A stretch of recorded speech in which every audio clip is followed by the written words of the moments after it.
mulheres! Que bom estar aqui mais uma vez para a gente compartilhar e para a gente aprender juntas da palavra do Senhor, receber dele com as mulheres da Bíblia. Olha que bênção! Vamos orar e a gente já vai dar início ao nosso estudo. E hoje nós temos para falar, o Senhor ministrou meu coração e creio que ministrará o seu. A gente vai poder aprender muito sobre uma mulher específica, digna, louvável, mas filha, serva, irmã como nós. Amém? Vamos orar.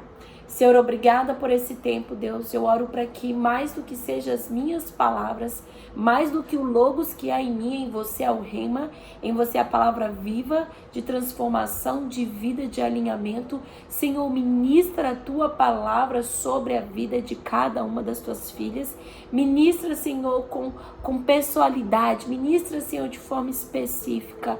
Vem regenerar as nossas mentes, vem lavar o nosso coração, vem derramar visão, unção para que possamos caminhar e receber do teu coração, na tua direção, sabendo que somos filhas amadas, filhas preciosas, do qual o Senhor tem um plano, um sonho, um propósito, e eis-nos aqui, Senhor, para cumprir isso conforme o teu querer. Espírito Santo, flua neste lugar em nome de Jesus. Amém. Gente, hoje nós vamos dar sequência com o estudo das mulheres da Bíblia e hoje nós vamos falar de Maria, a mãe de Jesus. E nós sabemos, na verdade, essa é uma das mulheres da Bíblia que, assim dizer, o nome dela é mais disseminado, mas hoje nós vamos trazer um tópico tão específico e o Senhor ministrou isso ao meu coração alguns meses atrás e agora estudando, aprendendo mais da palavra e quando eu fui estudar eu falei, gente, tem muita coisa sobre a Maria na Bíblia, glória a Deus por isso. Mas hoje o nosso tema é Maria, a mulher guardando o seu coração. E nós vamos falar muito sobre esse lugar, o posicionamento, o lugar da mulher ali guardando o seu coração diante de Deus. E algo que eu queria trazer para vocês, para nós, é uma pequena introdução. E a gente sempre vai tentar buscar abordar quem era Maria, qual o seu contexto, qual o seu chamado, como que se findou a sua história. E sim, Maria é conhecida principalmente por ter sido a mulher escolhida, para conceber o Filho de Deus. E ela tem uma posição única sobre toda a humanidade e o Senhor a chamou para cumprir algo sobrenatural e majestoso. Ela teve incumbência de gerar o Rei dos Reis, Senhor dos Senhores. Mas antes de qualquer coisa, uma coisa que a gente tem que saber, que essa parte da história é clara para nós. A outra parte da história que talvez a gente não tem tanta clareza, não é clareza, mas a gente não tem tanta, não fica tão próximo de nós, é o lugar que a Maria era uma mulher e tinha uma vida comum. Ela tinha uma vida, assim dizer, ordinária, simples, até mesmo uma situação, as circunstâncias de pobreza, de falta, não de um lugar de abundância ou uma pessoa abastada, não. A família dela, o histórico dela, o lugar da onde que ela vinha, tinha essa realidade, tinha esse cenário. Mas Maria, desde o início, a palavra nos chama para algo. Maria, ela guardava o seu coração. Ela temia a Deus. Desde o início, Maria é dotada na palavra de Deus como alguém que temia Ele. E aqui já puxando o gancho para o contexto dela, assim, pegando um pouquinho da introdução para levar quem era ela, qual era o contexto dela. Na Bíblia, Maria é citada 17 vezes. E sim, todas essas vezes está no Novo Testamento. E algo que eu achei incrível quando eu estava estudando, e nós vamos estudar aqui juntas a realidade de Maria, alguns versículos, é que toda vez que ela é citada na Bíblia, não é simplesmente para falar dela. Quando Maria é citada na Bíblia, é em referência ao Senhor. É em referência a falar de como ela serviria ao Senhor, a Jesus. E uau, a gente já pode pegar algo aqui desse início já para nós. E tem muita coisa aqui, e sim, eu quero já começar a falar de um lugar que a origem dela. Maria veio de uma origem humilde, pobre, e algo que alguns estudos falam, né? E tem até uma fala dos discípulos, e muitas das vezes na própria palavra de Deus, atestando a validade de Jesus ou não, dele ser uma pessoa capacitada ou de fato escolhida como filho de Deus, aquela frase: algo de bom pode sair de Nazaré. Porque Nazaré ali, né, fazendo parte de Belém, e isso entregando uma das cidades da tribo de Judá, era assim dizer, uma cidade ali simples, não tão influente, nada influente, uma cidade que na realidade das pessoas, assim dizer, as pessoas tinham até a forma de se vestir, denotava que as pessoas vinham daquele lugar, porque era uma cidade com não tanta infraestrutura. E alguns estudos, quando a gente vai buscar mais um pouquinho desse contexto geográfico, dessa realidade social, as pessoas usavam ali roupas mais escuras, roupas nos tons mais amarronzados, assim, não tão acinzentados, mas mais marrom, palha, enfim. Por quê? Porque era um lugar de estar constantemente, assim dizer, o ambiente do local e o trabalho braçal, era um lugar que você estaria com as suas vestes sujas. E as vestes de alguém que seria bastardo, então de melhores condições financeiras, seriam vestes mais claras, de tecidos melhores. Então, normalmente as pessoas que vinham daquela região, até isso caracterizava a realidade de vida delas, que era um contexto de vestes mais grossas, que dava conta do pesado, que dava conta no sentido da exposição de sujeira, poeira, calor, e ali também denotava a realidade aonde que eles estavam. E foi nessa condição que Maria foi encontrada. Foi nessa condição que não simplesmente ela foi encontrada, né, porque ela existia no coração de Deus, ela foi formada pelo Senhor. Mas é nesse cenário, nessa realidade, que a gente vai receber, a gente vai encontrar Maria na palavra. Que o que vai destacar, e a gente vai ler, né, a história principal, a gente tem Marcos, a gente tem todo de Mateus até Atos, citando, né, algum momento que ali Maria aparece na história. Mas hoje nós vamos estudar de forma específica Lucas 2. Então, já para você se preparar, nós vamos estudar alguns versículos específicos em Lucas 2 e alguns outros dos demais evangelhos. Mas, voltando aqui, então, o primeiro lugar que eu queria trazer para nós, nesse lugar da nossa introdução. Não importa o quão ordinária, não importa o quão natural, o quão simples, o quão comum é o seu cenário, a sua realidade natural. O Rei dos Reis, Senhor dos Senhores, encontrou Maria nessa condição, nessa realidade, nesse cenário. E é incrível, como eu estava falando, que todas as vezes que Maria é citada na Bíblia é em relação a servir ao propósito, a cumprir o chamado dela de servir, de gerar, mas servindo ao propósito de Deus para servir a Jesus Cristo. Então, a primeira coisa que eu quero trazer para nós não importa o seu cenário, a sua realidade, o que você viva que não parece ser nada, talvez extraordinário, glamouroso. O Senhor só precisa de uma filha, o Senhor só precisa de uma mulher, que naquilo é assim dizer, Maria ainda nem era filha, nem tinha essa realidade de filha, aquela era serva do Senhor, e a gente vai ler isso também. O Senhor precisa de uma mulher que guarde o seu coração nele, que tenha um coração rendido a ele para cumprir os seus propósitos. E sempre tenha algo em seu coração, na sua mente, porque a realidade da palavra nos traz isso, mulher. Os propósitos do Senhor para a sua vida são sempre extraordinários, sobrenaturais e majestosos. Indiferente-se do natural, o seu cenário natural não é nada disso. Mas o propósito, o chamado, aquilo que o Senhor te concebeu para exercer, e Ele traz essa revelação de forma contínua, né? Até a gente encontrar com Jesus, essa revelação é progressiva, e conforme cada estação, algo tem que ter muito importante, não tem a ver com o meu cenário, o meu contexto. Tem a ver com a entrega e a disposição do meu coração de me render ao Senhor, de ter um coração que teme e ame a Ele. E é incrível que Maria sempre vai ser citada, mais uma vez, terceira vez que eu falo isso, em relação e referência a servir a Jesus. E algo que a gente já pode pegar desde o início. Uma mulher com o coração rendido, indiferente do cenário, indiferente se parece que a realidade não tem nada de glamour, não tem nada de especial, não tem nada de diferente. O Senhor só precisa de um coração entregue, rendido, guardado nele, depositado nele na sua palavra, para cumprir os seus propósitos extraordinários, sobrenaturais e majestosos. Mas lembre-se, esses propósitos não têm a ver apenas com você. E a gente vai falar sobre isso. Esse propósito, o seu chamado, o seu propósito, é para servir ao Filho de Deus. É para servir ao próprio Senhor.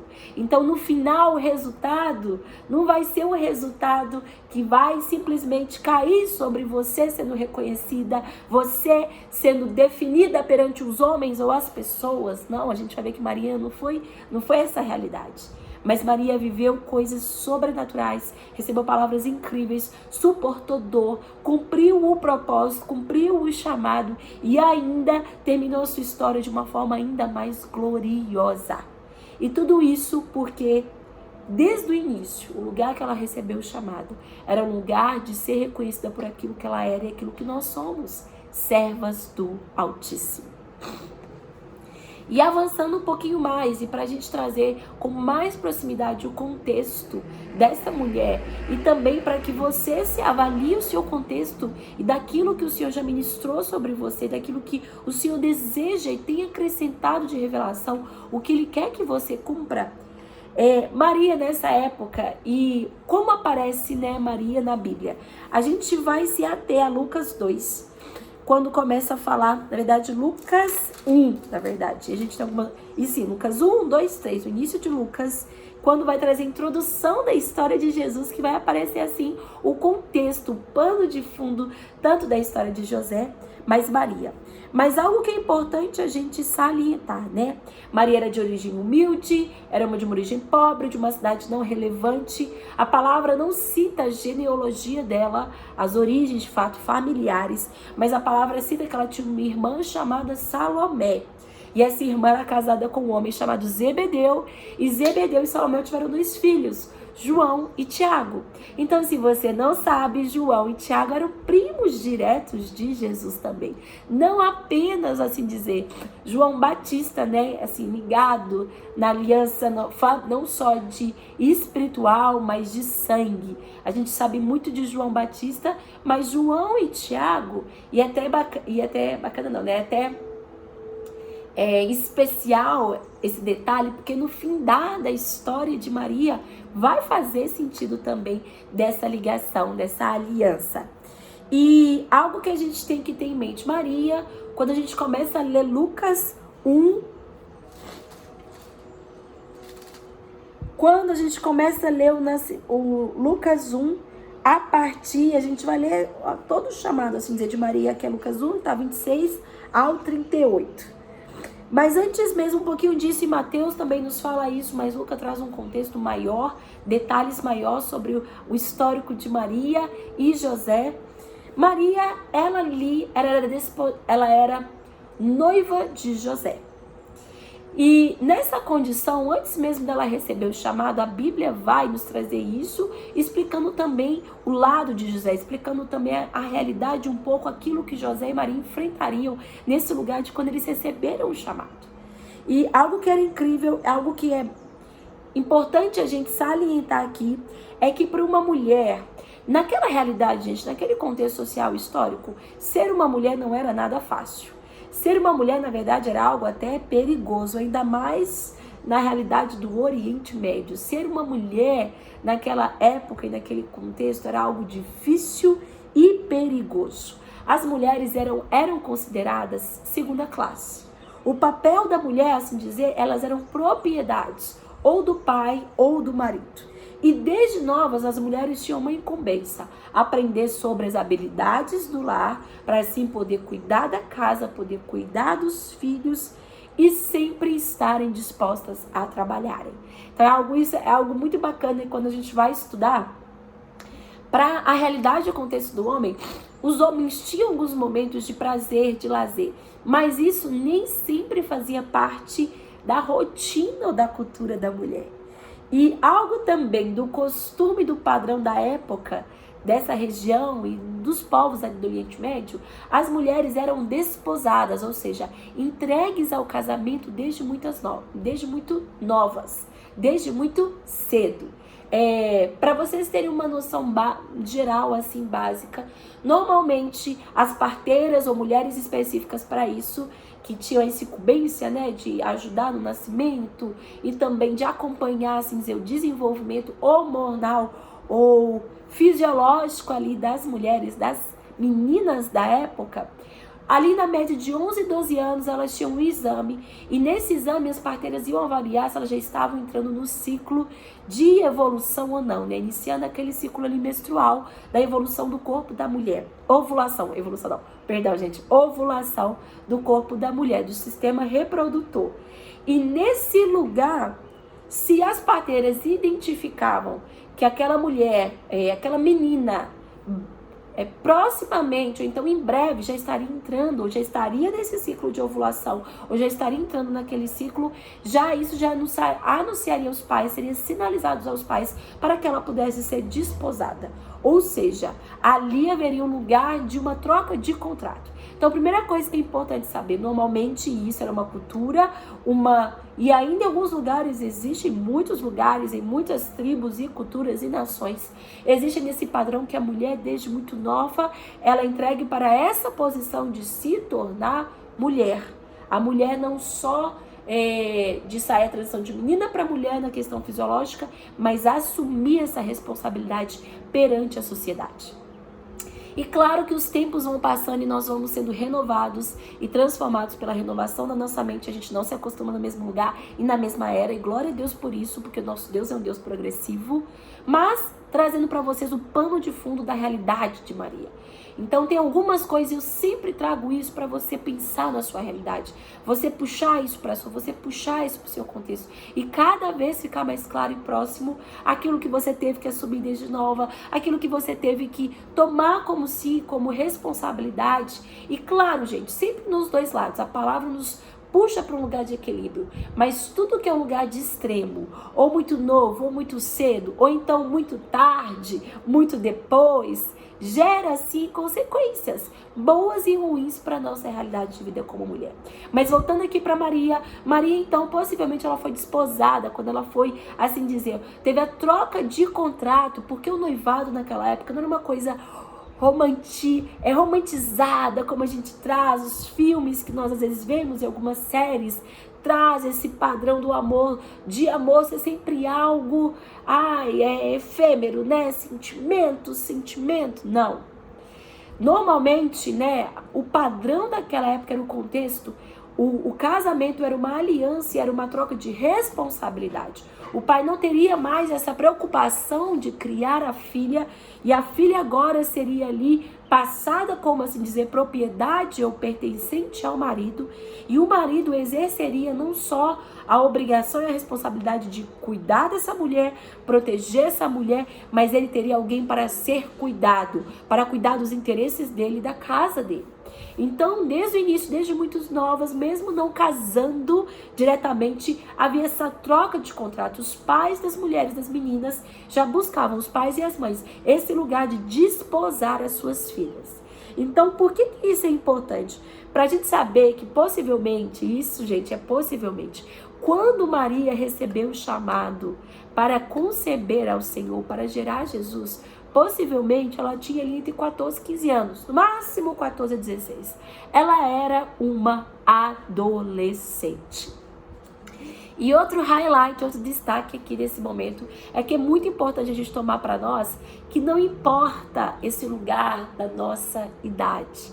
Se você hoje tem 12 anos, se você hoje tem 13, se você talvez não tem mais, suas filhas têm, ou então alguma prima, sua irmã tem, ou se você está no meio ainda, né, da sua juventude, ou se você tem 40, 50, 30, 40 anos, não importa o lugar do seu contexto simplesmente natural, ou da sua idade fisiológica. O que Maria tinha, que a palavra vai destacar, ela temia o Senhor. Ela depositava e guardava o coração dela no Deus que a cultura, o povo dela, os pais dela ensinavam. Ela cria naquilo. E ela se voltava para isso. E bom, nesse contexto e nessas circunstâncias que nós vamos agora passar para esse iniciar de como foi chamado, como Maria apareceu na história. A gente trouxe um pouco do pano de fundo, a gente trouxe um pouco do contexto, da realidade prática, natural, não só de quando a gente lê a Bíblia no Natal e a gente lembra de Maria, ou como também ela foi deturpada, alguns valores que é dado a Maria, mãe de Jesus, mas na realidade simples, pessoal, naquele contexto prático. Uma mulher jovem, uma família simples, de um povo humilde, sem muitas condições, nada glamuroso, nada extraordinário na vida dela. Mas o que ela precisava, e quem precisava ver aquilo que ela tinha, via, que era o Senhor. E o coração dela temia ao Senhor e ao seu rei. Mulher, eu quero encerrar essa primeira parte deixando isso claro para você. Não olhe para a sua realidade natural, não olhe para o seu passado, não olhe para o seu histórico, não olhe simplesmente para o seu contexto natural e veja isso como um empecilho ou um lugar de regresso, um lugar de, não pode ser eu, o chamado e o propósito do Senhor na minha vida é básico, é padrão, não. Olhe para aquilo que o Senhor tem te confiado. Olhe para aquilo que o Senhor tem depositado sobre você. E se você ainda não recebeu essa revelação, busque desse lugar, primeiramente, simplesmente porque você quer depositar o seu coração, a sua vida, a sua esperança, toda a sua fé, aquilo que você crê no Senhor, na palavra dele. E você o reconhece como o Senhor, você o teme, você o ama, você o honra. Isso é suficiente, isso é o necessário e suficiente para o Senhor continuar, porque algumas de vocês já estão nessa estação já estão vivendo o chamado, outras estão iniciando, outras estão avançando em revelação disso e outras talvez vão começar algo, talvez depois dessa ministração, mais ainda inspiradas, não inspiradas, mas direcionadas, guiadas pela revelação da palavra do Espírito a desenvolver o next, a próxima estação do seu chamado, do seu propósito. Não tem a ver com o cenário, não tem a ver com as circunstâncias, não tem a ver com as suas condições, aquilo que você pondera de ser glamouroso, importante ou não. Tem a ver com o seu coração, depositado, guardado diante do Senhor. Só isso, apenas isso ele precisa de nós, para cumprir os propósitos majestosos, gloriosos e sobrenaturais que ele nos chamou para viver. Amém? Nos vemos no nosso próximo, a segunda parte do estudo. Não perca, fique ligado e receba, queira receber muito da palavra e desse tempo também. Eu oro para que o Senhor esteja ministrando algo específico ao seu coração.